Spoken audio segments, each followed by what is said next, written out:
Hi welcome to எளியமுறை சமையல். எளியமுறை சமையலில் இன்றைக்கி இலந்த வடை எப்படி செய்யறதுன்னு பார்க்கலாம். அதுக்கு முன்னாடி நம்ம சேனலை சப்ஸ்கிரைப் பண்ணாதீங்க, சப்ஸ்கிரைப் பண்ணுங்கள். மறக்காமல் பெல் ஐக்கானையும் கிளிக் பண்ணுங்கள். இப்போ பார்க்குற இந்த மரம் வந்து எங்கள் காட்டில் இருக்கிற ஒரு இலந்த மரம். மரம் ஃபுல்லாக வெறும் காயாக இருக்குது. நம்ம வந்து சீசனுக்கு ஏதாவது காய் காய்ச்சுன்னா அதை நம்ம அதிகமாக எடுத்துக்கணும்.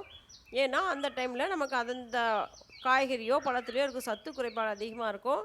அதனால் எதாக இருந்தாலும் காயோ பழமாக இருந்தாலும் சீசனுக்கு கிடைக்கிறத நம்ம எடுத்துக்கணும்.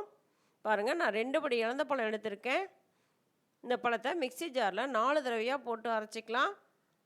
இந்த அளவுக்கு எடுத்துக்கோங்க ஒரு தடவைக்கும். உப்பு வந்து அரை டீஸ்பூன் போட்டுக்குங்க. பெருங்காயம் வந்து 1/4 டீஸ்பூன் கம்மியாக போட்டுங்க. ஒவ்வொரு தடவையும் இந்த அளவு போடணும். நம்ம பத்தலைனா கடைசியில் பிசைஞ்சு பார்த்துக்கிட்டு எது பத்தலையோ அதை சேர்த்துக்கலாம்.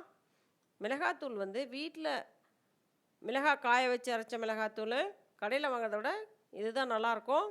வெல்லம் வந்து இதுக்கெல்லாம் சேர்த்து ஒரு 300 கிராம் அளவுக்கு வெல்லம் தேவைப்படும்.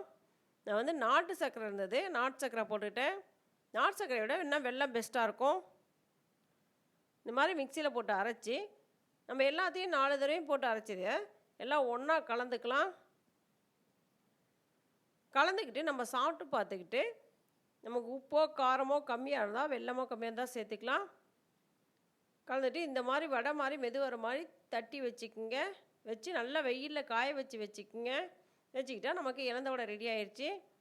பிடிச்சிருந்தால் லைக் பண்ணுங்கள், ஷேர் பண்ணுங்கள், கமெண்ட் பண்ணுங்கள்.